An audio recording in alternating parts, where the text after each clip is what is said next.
Hey everyone, what's up? This is Harry, and this is the Planetary Pull for February 11th, 2015.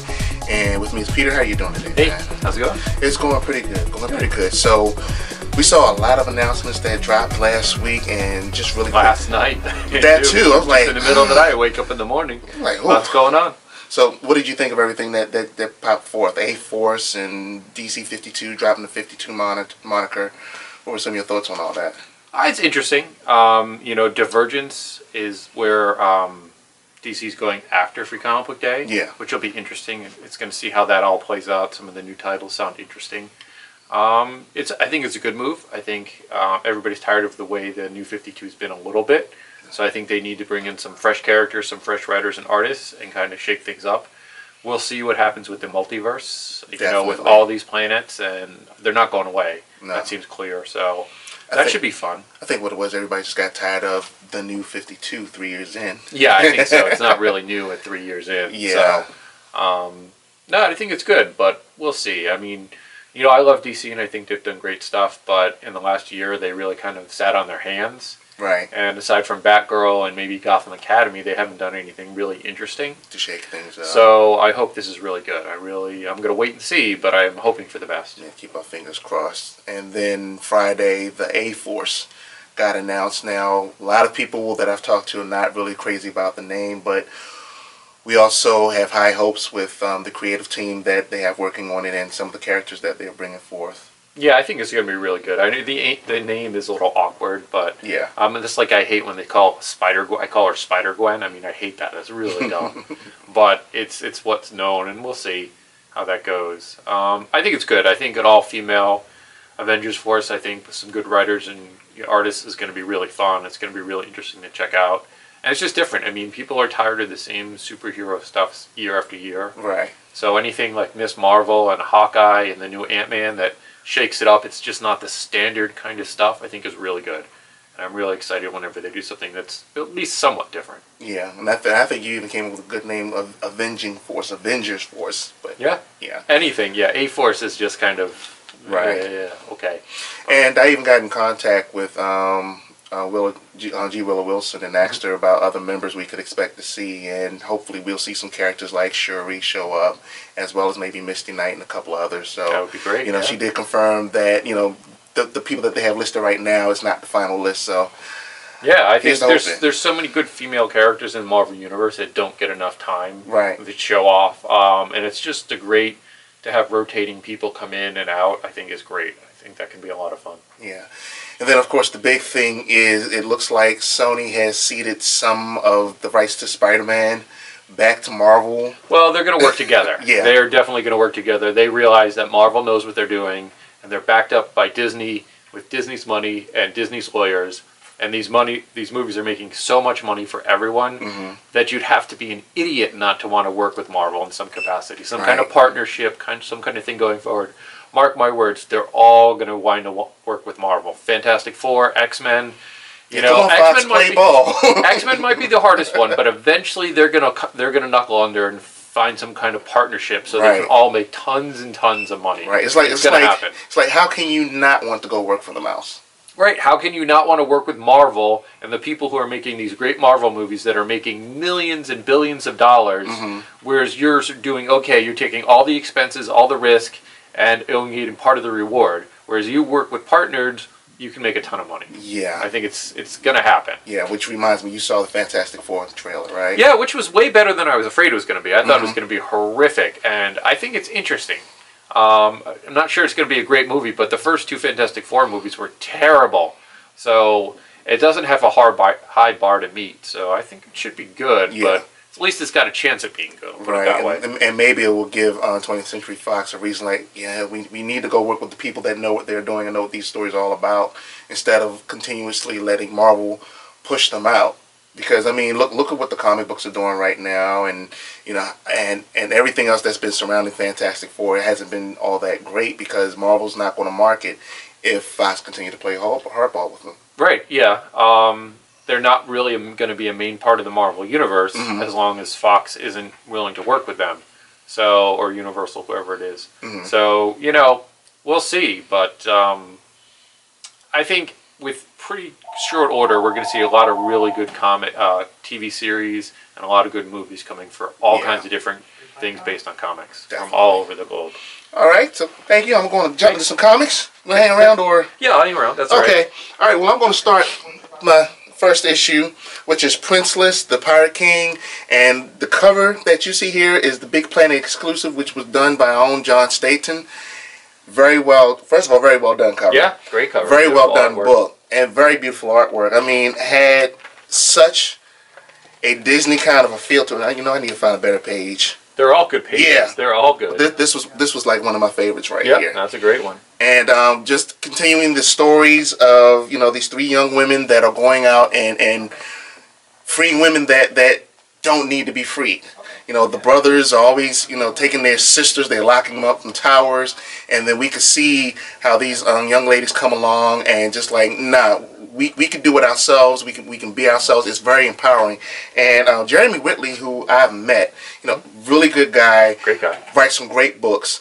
And this, I would say, is very comparable to Rat Queens. Sure, definitely. You know, it's right up there. It's a little bit more. It's definitely more all ages than Rat Queens, right. That's for sure. I thought the first story arc in PrinceLess was really good, and I think this story arc is, judged by the first issue, is just as good, if not better. Right. I think they've really hit their stride. They really know what they're doing with this series, and we sell a ton of these, and it's a great story for all ages, like really kids and adults. That we just love selling tons of them. And I mean, Jeremy wrote these books because he wanted his daughters to see that, you know, you can get characters like these, you can get strong women, and, you know, forget the whole damsel in distress. They can fight, they can work together as a team. And they're smarter and they're better than anyone else out there. So. Oh yeah, and I mean, and that's also shown, sneak peek at the last scene. Just really fun stuff. So I cannot recommend this enough. You need to go out and get this book for sure. Second book I have is the last part, Amazing Spider-Man number 14 of the Spider-Verse. Yep, final issue, the conclusion. Yeah, and it's just like Dan Slott just threw everything at the wall and most of it stuck. Yeah, it was great. It was really good. I mean, every character ever's in there. Some die, not everybody survives. Oh no. And this is really good. Well thought out, you know. A lot of these miniseries and crossovers, the endings aren't always thought out really well or really powerful. This was good. Right. This actually made a lot of sense. He planted it just well, and you know, we get one character that kind of goes outside of the Spider Code, and another one kind of brings them back in, and you'll just be amazed at the end who lives, who dies, who survives, and we're still not finished because, you know, what becomes of all these people out of time? This is not the last that we've seen of a lot of these characters. Yeah. We've seen them more. So definitely a pickup. But the biggest book this week that everybody's wondering about, and let's just show you the covers. We have this one. We have this one. And I love this one. Yeah, that's a great one. I like that one a lot too. Yeah. And then, of course, I got to get some work done for this one. So I definitely got to put one of these aside because I have a certain friend who's been a Star Wars artist that will do this. And then, of course, for everybody, the Alex Ross cover, the really hot cover. A great one. And I'm just as blown with this one as I was with the first issue of Star Wars. I think Darth Vader might actually be better. It might actually be better than Star Wars #1.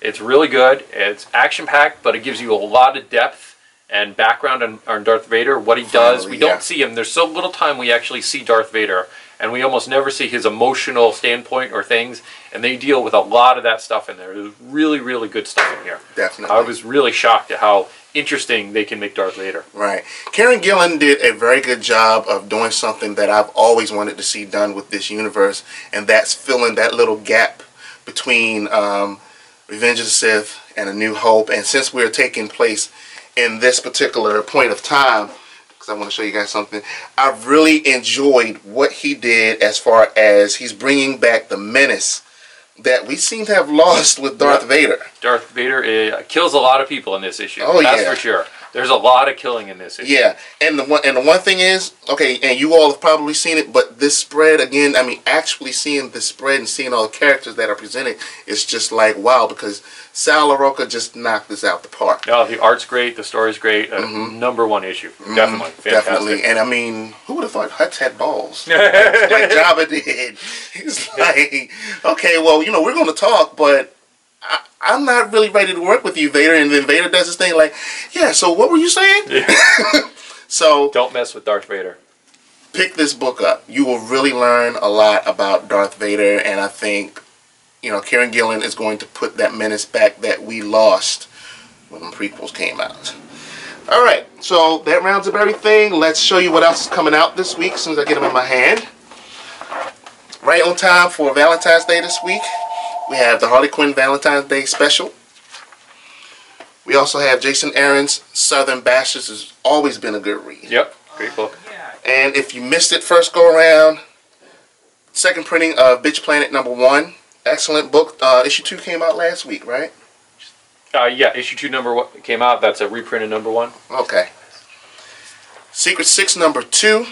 You want to find out whether or not they get out of the underground bunker? Read this issue.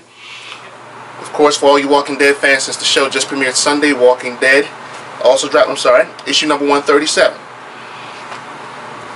Divinity #1 from Valiant, which I really need to check out because my friends have been telling me if you're going to get on a Valiant book this year, this is one to get onto. I haven't read that one yet either. Alright, Thor #5, good sport. Thor #5. Which is great. Great issue and a really great series. That's another one highly recommended. Definitely. The legendary Red Sonja. Definitely got to check that out.